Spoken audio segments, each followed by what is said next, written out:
on camera. All right, today is Sunday, June 12th, 2016. My name is Sue Verhoff, and I'm Senior Archivist at the Atlanta History Center. We are here today at the Atlanta History Center conducting some interviews in relation with the Rosie the Riveter Conference that we had here this weekend. We are so honored today to have a real-life Rosie the Riveter with us. This is Milka Bamond, and she is here with us today to share her memories of that time period. With us in the room is her daughter, Faye Malinerich, and her grandchildren, Allison Myers and Andrew Myers. And we are very grateful to have you here today. Thank you for taking the time. Thank you for inviting me. Before you have to catch that flight back to Florida, we're grateful that you took this time. So to begin the interview, Ms. Bamond, if you would tell us your name and the city where you currently live. Well, I'm Milka, M-I-L-K-A. I sound like a dairy product.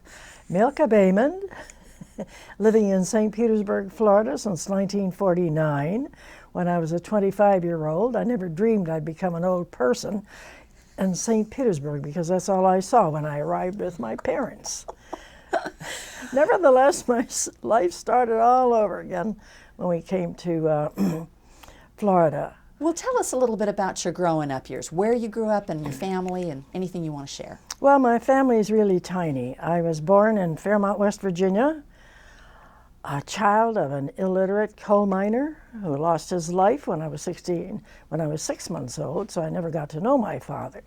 After that, my mother was fortunate enough to have someone send her train fare so she could come to Detroit. And then her life started all over again. She had a very, very harsh background in a part of Europe that was not developing very well, living very, almost in a primitive way. So I heard all those stories, and I knew that even though it was an effort to come to America, because I don't think that anyone can leave their homeland without a wrenching feeling of you're leaving everything behind, everything that who you were, everybody who is responsible for your being on the planet. But whatever the reason and however they got here, I'm very grateful. And I think because I knew of their hardships that it gave me a special feeling.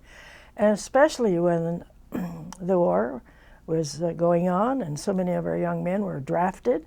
They were going to Europe to try to salvage whatever they could of Europe. But then when Japan struck, that was a real wake-up call. And I think that even then, I was not quite 18, I realized that the Japanese had miscalculated. They thought we were very weak. We didn't have much of a war machine. The Depression put a dent in that. And so catching up was very difficult. So I guess they thought if they attacked us on the other side of the planet, we would just be easy pickings. They had to have Hawaii. They wanted to expand. But they met an enemy that they never expected. And it was a patriotism that kept us going. I get goosebumpy right now thinking about how important it was, my own background, because my parents said, oh, we thought we were escaping the Balkan Wars. We hope it doesn't happen in America. So there was a sense of fear. Living in Detroit in particular, all the automobile factories had converted to arming America, building planes and other, Jeeps. That was logical for Motor Town. But it was a very heartfelt fear. We didn't know whether our factories would be bombed because that's what we're doing to Germany. And so there were always rumors. We don't know what might hit us. So we were studying from the newspapers the silhouettes of airplanes, enemy aircraft, that in case an airplane flew overhead, we'd know that it was an enemy plane. So all of that added to the kind of insecure feeling that we all had. We had no idea, because up to then since the Civil War, we felt like we're doing really okay, but you can't take it for granted. So when the call to arms came, I heard it from a classmate, and she said, I'm going to be working. And I said, where? And she said, the Briggs and Stratton plant. And I said, do they have room for more women? They said, they're clamoring for more women. So the next day I was on the trolley and got myself down to the factory, and they signed me up for a 3-week course in whatever I needed to know in riveting and the other side of it, the bucking person who flattens that rivet, and some minor blueprint scanning. It wasn't as thorough as I expected it to be, but it prepared me for what I had to do. When was that? That was 1943. I started in early 1943. But a big surprise when I finally got to the classes were held at Briggs and Stratton and some areas that they had reserved for that because they were training welders and a lot of other women to do different kinds of jobs. But when I actually saw, they said, now that's a tip of a B-17. And what do you mean the tip? Well, that's the end of the wing. But it was on a platform 3 feet up off the ground. Very heavy-duty superstructure of lumber to hold this massive framework. It was just a skeleton to begin with. They took us from the very beginning of what it looks like, and then they put on the skin, which is aluminum, that's rolled out to a particular thinness, and sheets that were already pre-sized to fit the skeleton, the rounded portion, and there was a crane that held women overhead to do but we started at the bottom. And there were 2 tiers of scaffolding. It was so crowded, we were shoulder to shoulder. We could hardly move, but everybody knew their job. And it was for the first time that American Africans were working side by side with white folks. And there was never anything that would register as disharmony. We had a mission, and it did a lot to bring us together. Also, a lot of young women were coming from the southern states, Alabama, Louisiana, Georgia, and they brought a culture with them that we Detroiters were not accustomed to. They were more genteel. They had better manners. They brought wonderful food items with them. They taught us all about pies and fried fish and iced tea, sweet iced tea. It was a real addition to the culture. So I think Detroit got a real sampling of people from pretty much all over the country, but mostly from the southern area. And that was to Detroit. Well, I should say mostly from the southern area. But that was a very amazing experience. We were behind in production to begin with. That was the reason that they had so many people. So they said, you're going to be working 7 days a week. We can't guarantee how many hours. It could be 10 or 12. Are you up to that? And of course, you're up to whatever you have to do. We were just the other arm of the military. It was like being in the military. You could not quit your job if it was too much for any girl or woman to handle. They just put you in another department, but you're still working in the war effort, but you're not quitting. And so that's how it went. I also realized early on, much to my chagrin, and at first I thought it was just a nasty rumor, but there was a certain element of men who resented the women for taking over men's jobs, although we were the only resource at that time. These were harsh men who really not only disrespected but physically attacked women. And I was warned, never go to the restroom by yourself without an entourage of women because you don't know what might be waiting for you. They did some terrible things. Some of them I'm not even going to mention, except that one particular evening, I was asked to substitute for a man who said he had to leave what we call the tool shed or tool crib. It was made out of chain link fencing so you could see right through it. Shelves and drawers full of all kinds of tools. So when you came in to do your job, you picked up the tools, you had a slip for what you needed, and at the end of your shift, you turned it in because people walk off with things. So that just guaranteed it. So he said, I'm going to be away for about an hour. Would you mind the shed for me? And I thought, oh, that'll be a nice change because there was a lull in my production line, so that was okay. But along comes this man on a bicycle. I'd seen him around the shop, and he was the messenger, and that was the only way to get messages to different department heads with him on his bicycle. And he was dressed like a jockey in the jockey silks, you know, and he had a little Salvador Dali mustache and a silk cap. He looked like a jockey. But when he pulled up, I knew that he had a bad reputation, but I never really questioned it. They said, look out for Frenchie. He called himself Frenchie. So when he pulled up the doorway, he said, I've come by to say hello. And I said, what's your real purpose? And that was when he pushed me and grabbed my breasts. He pushed me between 2 bins. I was so paralyzed with fear, I couldn't even scream. I couldn't make a sound. But all of a sudden, I got this bright idea. I hooked my foot around his leg, and he fell. And I fell on top of him, and he was like this for a few moments, and I started punching him in the face. That's when I started to scream, and help came. Well, the best thing that came out of that was that incident spread through the shop like wildfire. For the first time, the women knew they wouldn't have to take it anymore. They were going to organize amongst themselves. And it went to other shops as well, because this abuse was not only confined to shipbuilders. I don't know if you want to hear some ugly stories of what happened to Rosie's on the job. It was not an easy ride by any means. The women who build ships out on the West Coast, we know the armor plate of the hull of a ship is very thick steel. And there was a skeleton there that they had to work at. And they had to put, after they assembled the hull, then they had to put a steel floor in there, which had holes pre-drilled where they would run electric wires under that flooring. The men actually urinated into the hull. The women had no recourse but to work under those conditions. So there were men who were so hostile to us, we began to wonder if they were enemies of the country of some sort. They wanted to discourage us, but nothing did. You just went on. I mean, you were almost stoic, almost robotic. At the end of a day, if it's a 12-hour day, you're glad to get on a streetcar and go home. But 7 days was required. We didn't complain. But the city did so much to keep us going. The Fox Theater was open 24 hours a day.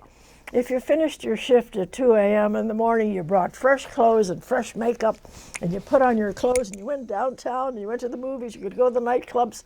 Everything was there for us so that we didn't feel left out. Everything was to boost the civilians in whatever we were doing. So, but for me, it was particularly important that America survive. My parents said, oh my goodness, can it happen here? We tried to escape all of that coming from Europe. So anyway, at that point in time, we're talking the 1940s, very little was known about toxic fumes or ventilation or the effects it has on humans. So about my second year, I started losing my hair, and I didn't think much of that, but pretty soon my scalp was showing through.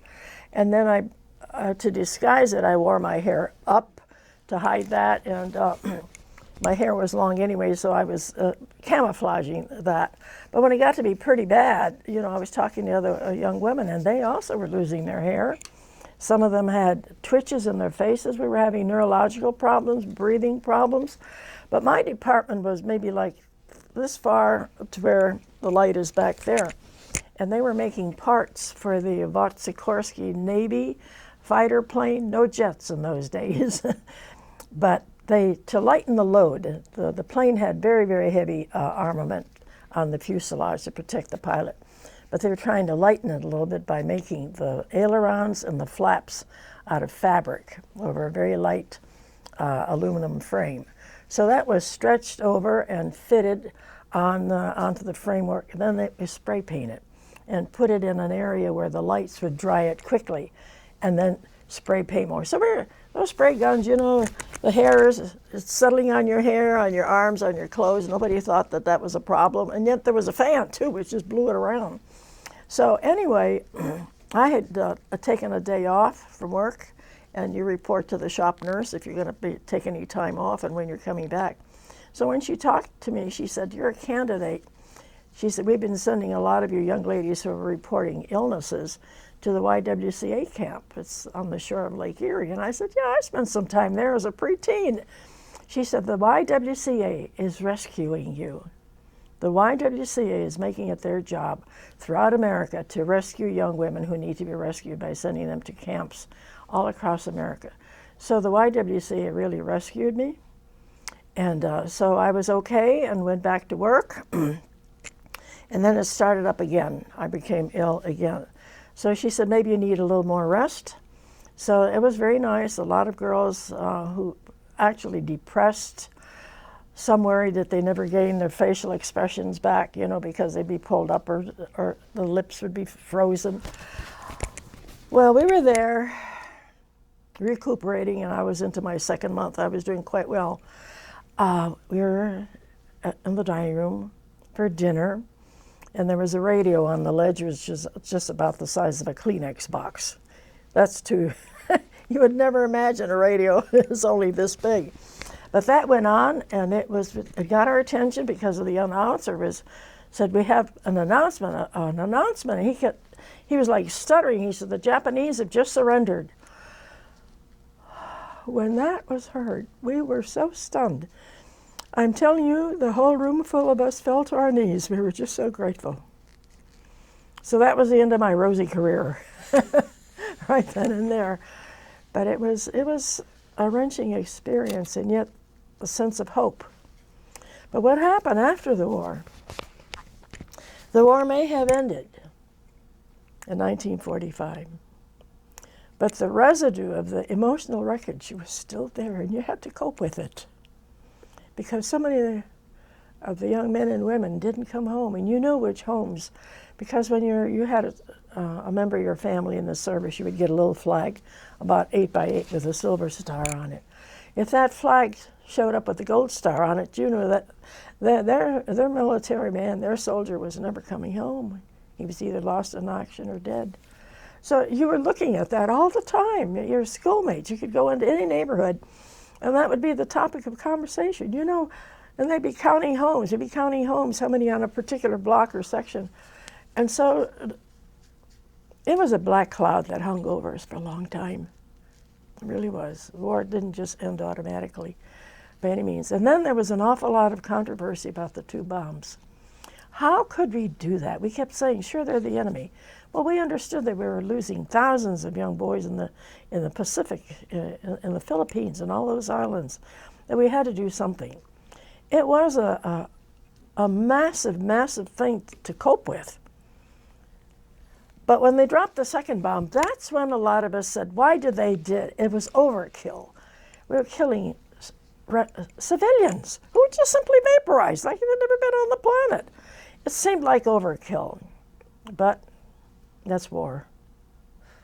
And so to get away from that, in 1947, I became, after the war, I went back to, I went to business school to sharpen up my secretarial skills and so on. I wanted to work for lawyers because I always thought that they were just the tops.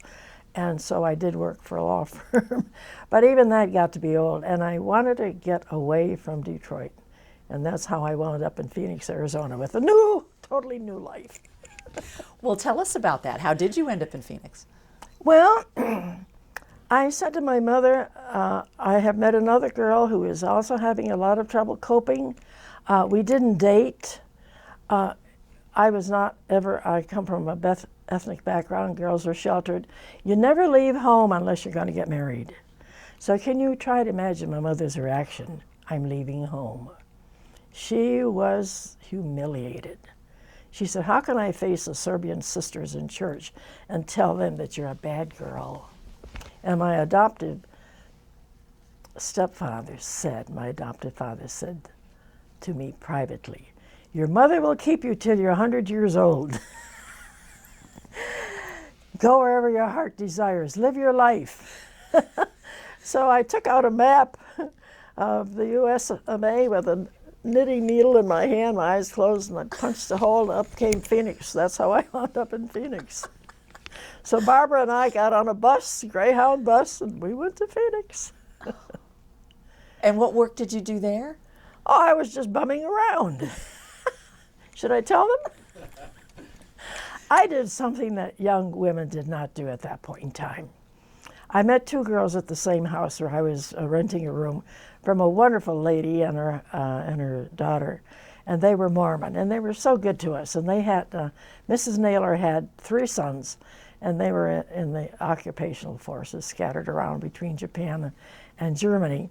And she was so kind to us. But Eleanor and Marianne, they were models from Chicago. They were taking a break from doing whatever they did in Chicago. They had fiancés and also in the occupational forces. So Eleanor, who was the very adventurous, she said, there's nothing to do here. We've done everything that you can do. Horseback riding is not going to do it. And so we were lying down. There was no plastic in those days. We were lying down on an oilcloth tablecloth that we took off the landlady's lawnmower, and we had our bathing suits and swim caps on, with the sprinkler going, rotating.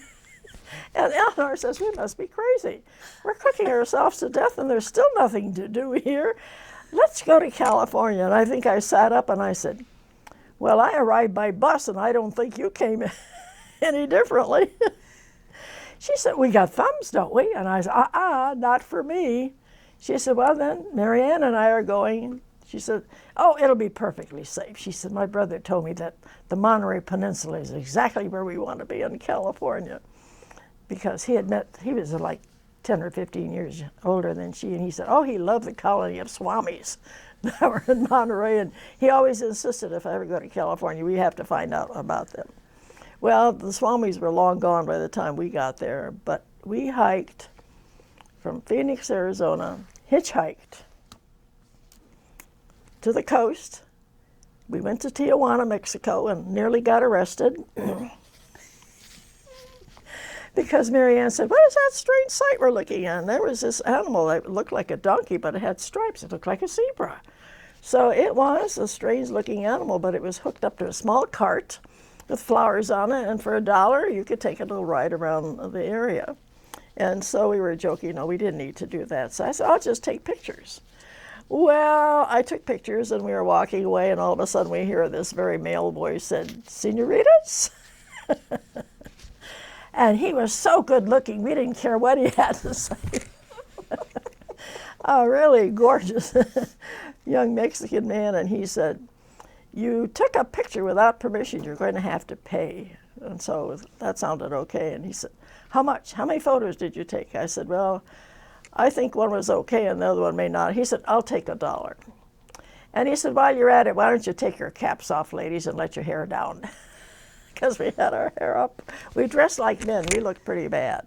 And we had hunting knives in our waistbands. Eleanor was very innovative. She was a brave one. I was a follower, but pretty soon it seemed like the right thing to do. And so we hiked along the coast with the most amazing kind of experiences. Oh, so many people wanted to shelter us and take us in. We took jobs. One in particular was with a packing plant, sun-kissed orange packing plant. And so I said to the others, gee, I'm so mechanical. I said, I'd like to see how that works. So we hitched a ride to the plant and started up a conversation with a lady there. And she said, well, we only ship. We don't have the groves, you know, the orange groves, but we just ship. But she said, what we put out is prize-winning gift packages. And she said, it's seasonal work, and the women love it. But each orange has to be wrapped in a sun-kissed wrapper, and she said that they're placed in boxes that are picture perfect, and then we ship them to whoever's ordering, you know. And so we went inside the plant, and the production line is just whizzing past with oranges, you know, and there are women, maybe a dozen women, grabbing them, piece of paper, wrap it, put it in a box. And I said, wow, that looks like something I'd like to try. So Mr. Clark said, really? You'd like to try that? He said, hey, we'll slow down the line. So he made an announcement. He said, we have a new recruit, slow down. It was comical because there were so many oranges, they grabbed and they went. So when I would get one, I'd drop it. And finally I wrapped about 3 of them, which never would have passed inspection. And I wasn't at all humiliated, but it was like, they don't need me here. But what a great experience. Yeah, and out of that, the man said, I'll send boxes to any of your friends, you know, a gift pack. So that's how my parents got a box of the fruit. So we had other jobs, so many where people just, sometimes it was okay to deceive people that we were men. We didn't take our caps off, you know, and we stuck together and stayed away. But, and in the Monterey Peninsula, it was not developed at that point in time, 2 years after the war, just small motels, a little business of some kind here and there. But if you've ever been to Monterey, it's the coastline that is so stunning, and those jagged rocks. So we would find little ledges we could sit on and watch the sea lions. We slept on the beach. Actually, our first ride from Phoenix was with an old man.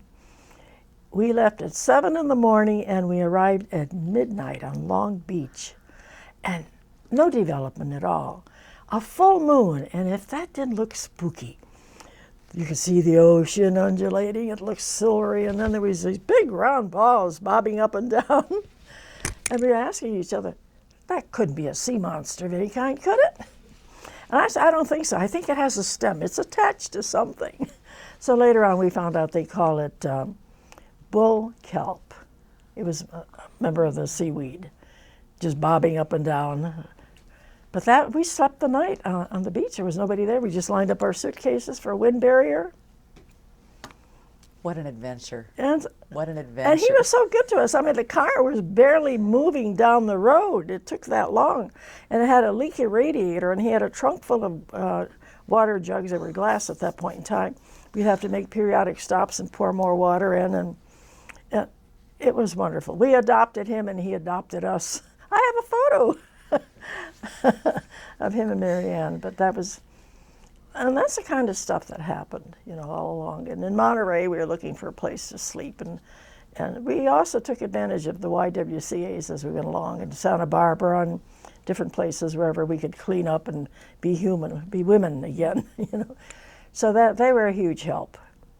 They never questioned our awful, I mean, we're grubby from sleeping on. So anyway, they would take us in, and the house mothers were not approving, but, do your parents know you're doing this? No, ma'am. So that's how it went.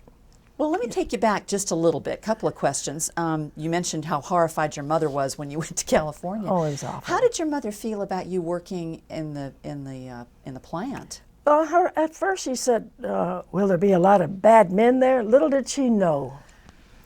And I said, I don't know. And my papa said, what do you want to do? And I said, I want to help defend America. That's why you're here, And so that was, I think that bonded me with my mother in ways that, because European traits, especially when you're an illiterate peasant, thousands of years of living in peasantry and lack of education, breeds a certain kind of people who are limited in what's going on in the rest of the world. 500 years of the Turkish domination didn't do us a lot of good. It was Muslim law, and I heard all kinds of stories about that. But here I am. Well, what happened after California? How did you end up in Florida? Well, came back and started work in St. Petersburg, Florida. It was difficult to get a job because unless you'd lived in the city for 6 months, they considered you a tourist. And so the very people that turned me down were calling me up because I put an ad in the newspaper in St. Petersburg, secretary for hire. So when I showed up, the man said, don't you look familiar? I said, yes. But I did bring proof that my parents were residents and that I was living with them. So, and that's where I met my daughter's father. And he was a law student, had about 5 more months of law school at Stetson, which is a primo school. And that's where I raised my family. And how many children did you have? 4, 2 girls and 2 boys. Where are they now? Well, Laura is an attorney. She's still living in St. Petersburg. George left the planet when he was 29, married and had 2 little children because of an accident. Anyway, he's with me here. That's how we look at it, yeah. And then Faye came along. She was the 3rd child. And then Philip. My first was at 28. And my last was at 38. And at that point in time, 38 was considered old to be having children. But I was hale and hearty. I had a European background. So that's where I am today.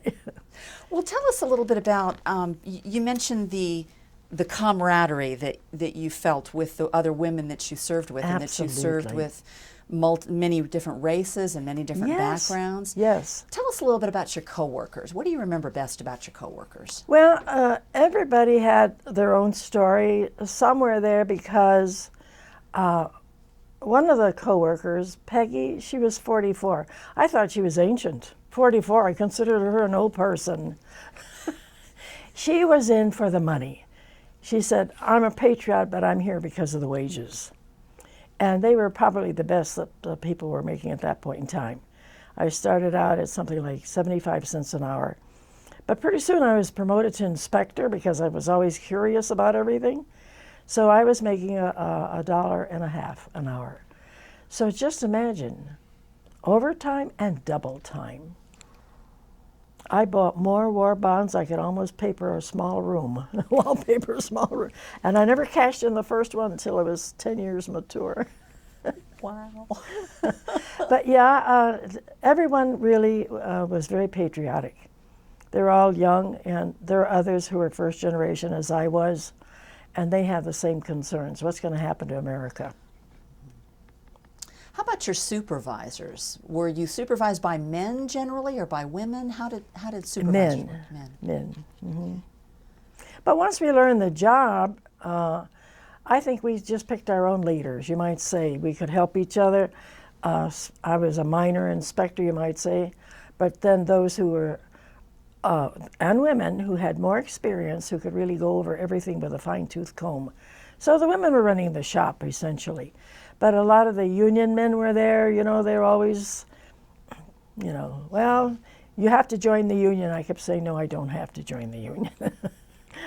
No, the Constitution doesn't say so. I'm not joining the union. It might have benefited us, but they were part of our abusers, intimidators. So the women really took over. How about your working conditions? Would you consider it dangerous? Did they have requirements for safety gear? How did that work? Well, the reason for the headscarves was to not get caught in moving machinery. Women were getting scalped. That's the end of a life, you know. So that was the reason. They were very strict. We would keep reminding each other that we had to, you know, tie up our hair, keep it out of, and anybody that had long sleeves. Most of the girls wore either gray outfits that you could purchase at stores that were selling. I mean, new businesses popped up all over the place. And so long pants, a jacket that tucked into your waistband, sleeves that fit tightly with elastic so there'd be nothing dangling, nothing that you can, you know, so for that reason. Okay. And then there were some jobs that were very, very dangerous. Mine never was. But the women who had to have, on some parts of the plane, they had to have white hot rivets. So they had these, looked like rotisseries, heating up these rivets to white hot. And she'd be dressed in asbestos from head to toe. Her helmet, a mask, you know, so that when the woman is picking up a white hot rivet with a pair of tongs, she throws it to another woman who has a wire basket, and her face is also protected. And then she takes that with her tongs and throws it to somebody else. And if she happens to be hanging in a crane overhead, it might take 3 or 4 quick movements while it's still white hot. You know, once it starts to cool off, that's why it has to be white hot, because it will, some cooling will take place anyway. So by the time that's inserted into a hole and somebody's on the other side, it went like clockwork. We were robotic. We really were. You knew what you had to do and you did it. Very little conversation, no joking, nothing to distract you. You know, so and there was a munitions plant that we heard where over 300 women lost their lives because somebody miscalculated on a certain procedure. And so after that, instead of having one building, they would have smaller buildings sprinkled around in case one blew up. The rest wouldn't have to. So there were injuries, you know, falling off a scaffold or, yeah. Well, by comparison, my job was cushy. I'm almost embarrassed. Well, one other question I thought that I'd ask too. You were from Michigan. You were in Michigan, in Detroit. Yes. But I was kind of curious about living arrangements and transportation, because I know everyone had to deal with rationing and gas. Yeah. How did that work? Well, it was very easy for me. The neighborhood my parents and I lived in was close to a streetcar line.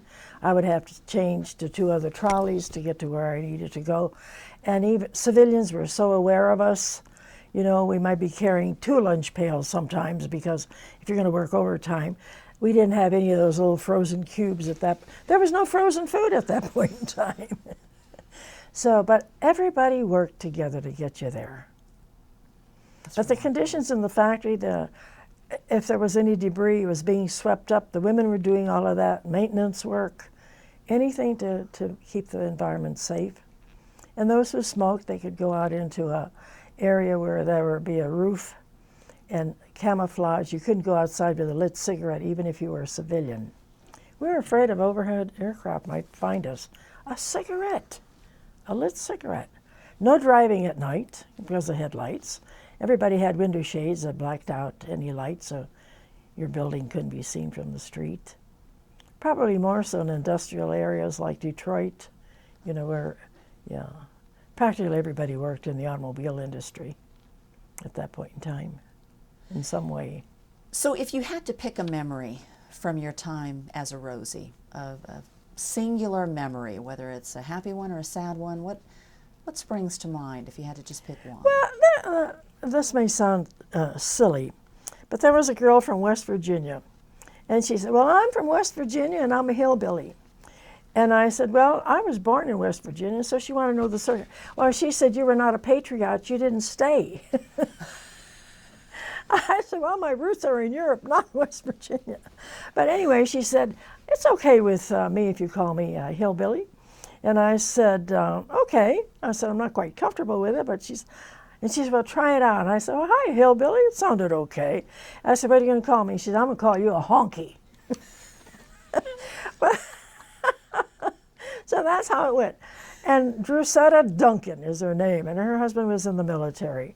And she was really quite, when we would have lunch or time off, because she was a smoker and I'd go outside with her, she kept it going. And she added a lot of humor. We needed it. But because we were so casual about calling each other names, you know, the others kind of fell into that too. So that was a happy time. Yeah.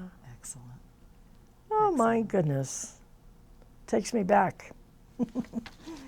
Do you all have any questions that you'd like to ask? Any stories that she's... Allison.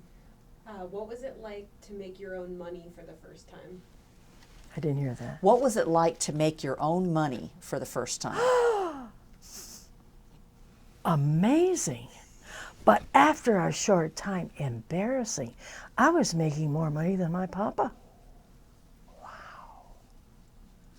Wages were very low at that point in time. For me to be making $1.50, and of course everything was rationed. Shoes, you know, if you wanted fine clothing and really something, you could get on the bus and go through the tunnel and go to Windsor, Canada. They weren't rationing anything. So you could buy all kinds of finery and whatever you wanted in Canada, and it seemed kind of unpatriotic.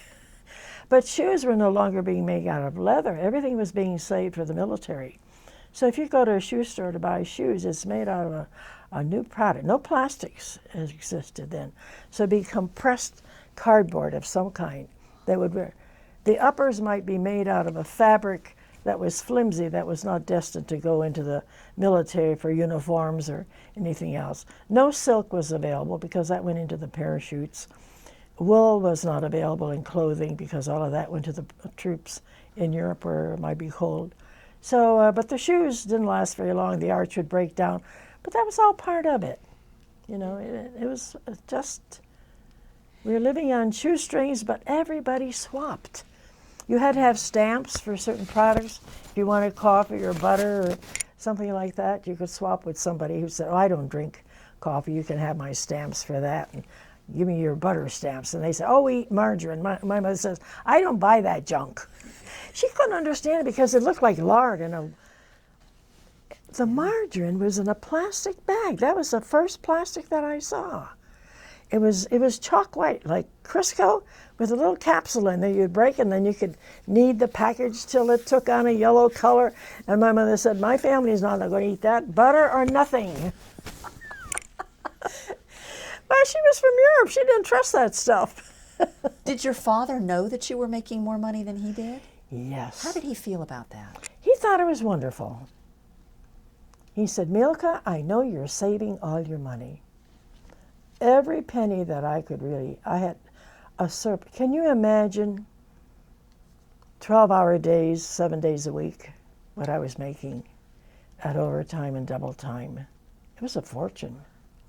So I was buying $100 bonds a month, and that you could get a $100 bond for $75, and that would be deducted from my paycheck. A $50 bond was $37.50. I would get those every other week. For $18.75, I could get a $25 bond. I got those every week. Sometimes I get more. By the time the war was over, I had about $5,800 in mature value. Oh my gosh. And I wasn't going to spend any of it. And when I got married, my husband didn't know about it because I felt Rosie made that money. And it didn't hurt because there was a lot that I could use it for.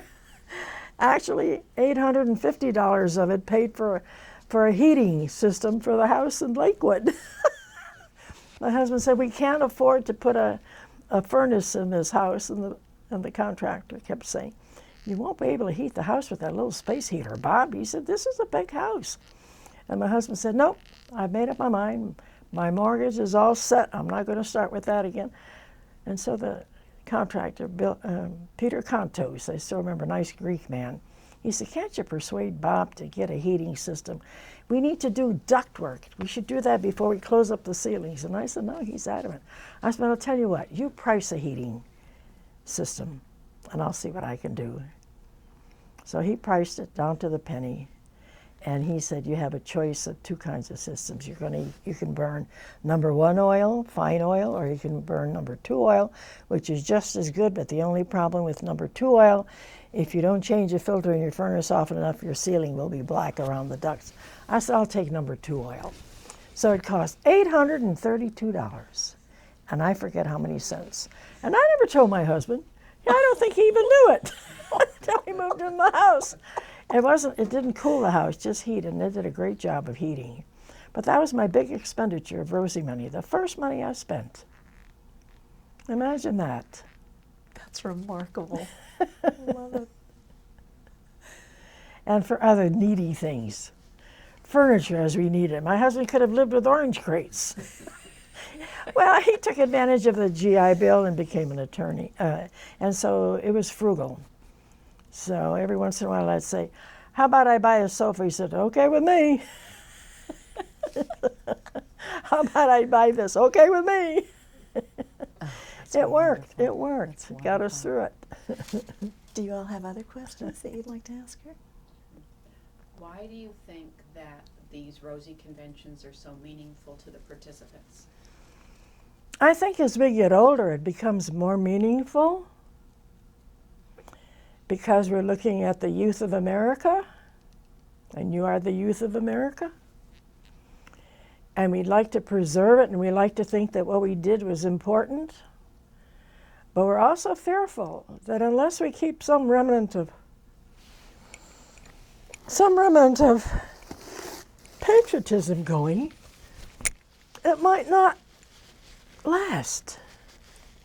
And so the whole patriotic idea, and I wrote a book in which I have high hopes for it, but there's a lot in it about what this one character, who is really a Rosie in disguise, but she's kind of rough around the edges, and she's one of the main characters, and I named her Millie, which I was called on occasion too. So Millie's big reason, what she did during the war, fictionally, was to take care of some of the Southern girls who came to Detroit by having a small hotel. But her goal was to go back to Detroit and to see what she could do by inspiring the veterans of foreign wars and what's the other veterans organization? American Legion. VFW and the American Legion. And the American Legion.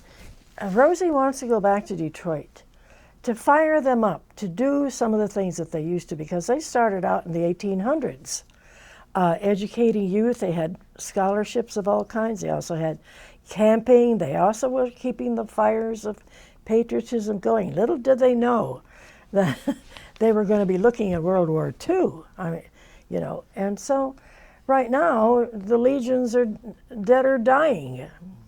And so last year I thought maybe I could do something about that. Contact some Rosies. Maybe we could have some kind of programs to inspire the grandchildren of what's left of the veterans, to keep us reminded that it isn't free. Freedom is not free. You pay for it. Well, it's a remarkable organization. It really is, and it means a lot, more than I can put into words. I'm overwhelmed, and my daughter Faye and my son Philip made it possible for me to be here, and here are my grandchildren as well, to support what Rosie stand for. And if you had been present at our meeting this morning, a lot of business was being taken care of. Other people who are going to be building more chapters. There are chapters throughout the country. One plant in Willow Run, Michigan, made 1,800 transport planes during that period. Complete assembly right there in the shop. And they were flown out of there to where civilian women would fly them to either the Pacific or to the Atlantic Theater War, unescorted. Nobody knew what their work was. It was very secretive. No one knew where they were flying out of, but they'd be flying those oceans by themselves to deliver those planes. Yeah, so there was a lot going on. Incredible. Yeah. And after the war, you couldn't get new tires for quite some time because the factories had not caught up with all the rubber went to making Jeeps and airplane tires, which were taller than this roof. It all started coming back. But we did know that there was a price. Everybody that knew anybody lost a child, or a lot of nurses died on the front lines. It still hangs over my head, really, because I'm afraid with what's going on in the world. I'm not afraid that America can't mobilize. We didn't know anything about mobilizing then. We were practically without any armament, that our spirit would hold us together. But the enemy is much bigger at this point in time. And we could be hit pretty hard. But I think Americans can survive. I shouldn't say I think, I know. I know Americans can survive. We have the spirit. Because we're so diversified is what makes us strong. We're not just an isolated country with one language, one religion, one government. We've got it all. We're like a little package of M&Ms. You know? I can't think of a better way to conclude the interview. That's epic right there. And if I can just say, I know I said I didn't want to be on the tape, but one of my favorite moments from yesterday was that little bitty girl that was dressed up like a Rosie. Yeah. That went from table to table. And as I was passing by, I don't know who she was talking to, but I heard one of you telling her, you can do anything you wanted. And I thought, oh, that's why we're here. Absolutely. That's why and we're at the convention, my first convention, and Faye made it possible for me to go to that one. That was in Phoenix, Arizona. And it was in my own stomping grounds because I wasn't even went to see the house that I lived in. So that brought back a lot of memories. But I was grinning all over the place because of my first experience. And the manager of the hotel said, I've been following you around. He said, you just keep on smiling. He said, what's your formula? I said, I'm just so slap happy to be here. And I said, oh, let me add this. A smile is a passport to anywhere you want to travel. And so he kept, people, it was one of the Rosies, the past president, who asked me, she asked me about that. She said, repeat that, because it appeared in the newsletters later as my quote. I love And it. a smile is important. I love it. Yeah, it opens you up to the other human, whoever they may be. They might be strangers. Well, we are so grateful that you came today. This has been such an honor to sit at your feet and learn about Rosie. No, don't Thank say you. that. Thank you for what you did. Well, it couldn't have happened without guides' guidance, you know? Yeah, God looks after America. Well, thank you. And thank you all.